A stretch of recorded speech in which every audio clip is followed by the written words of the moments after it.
6 মাস থেকে 1 বছর পর্যন্ত আপনি এপ্লাই করতে পারেন। এক্ষেত্রে 3 ইঞ্চি মতো বৃদ্ধি পেতে পারে। আসুন তাহলে এই ২ টা পদ্ধতি সম্পর্কে আমরা এখন জেনে আসি। ১ নম্বর পদ্ধতি হচ্ছে হট ক্লথ ওয়ার্ম আপ।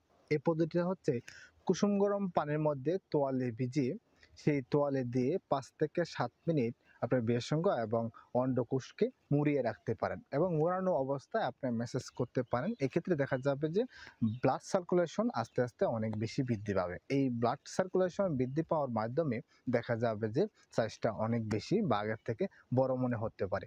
তবে এটা ১ দিন ২ মাস অথবা ৩ মাস করলে হবে না। বিশেষ করে দেখা যায় ৬ মাস থেকে ১ বছর পর্যন্ত এই পদ্ধতিটা এপ্লাই করতে হতে পারে। দ্বিতীয় যে পদ্ধতিটা রয়েছে সেটা হচ্ছে জেল পদ্ধতি। এটা মূলত কাজ করে কর্পাস ক্যাভার্নোসামে। দেখা যায় যে এটা ২ টা ভাবে গঠিত হচ্ছে। একটা হচ্ছে ভিতরের দিকে আরেকটা হচ্ছে বাহিরের দিকে।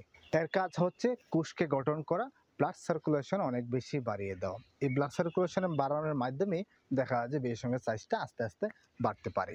এই পদ্ধতিতে দেখা যায় ৫ মাস থেকে ১ বছর পর্যন্ত যদি আমরা ট্রাই করি তাহলে মোটামুটি দেখা যায় ৩ ইঞ্চি পর্যন্ত বৃদ্ধি পেতে পারে এবং বীর্যসঙ্গের দৃঢ়তা বাড়তে পারে। যাদের সাইজ নিয়ে অনেক বেশি চিন্তিত তারা সাইজ নিয়ে কোনো চিন্তাই করবেন না। কারণ ৩ ইঞ্চি, ৪ ইঞ্চি, ৫ ইঞ্চি যতই হোক না কেন সেটা দেখা যায় যে মিলানোর ক্ষেত্রে কোনো বিশেষ কাজেই লাগেই না। কারণ হচ্ছে যে মহিলাদের যে দূরত্বটা সেটা হচ্ছে দেখা যায় যে ১.৫ ইঞ্চি বা ২ ইঞ্চির মধ্যে। সুতরাং এটা নিয়ে কোনো চিন্তাই করবেন না। যারা দেখা যায় যে বিশেষ করে অনেক বেশি স্ট্রেসে থাকে বা যারা স্ত্রীরা অনেক বেশি স্ট্রেস দেয় তাদেরকে দুজনকেই পরামর্শ করে বুঝতে হবে।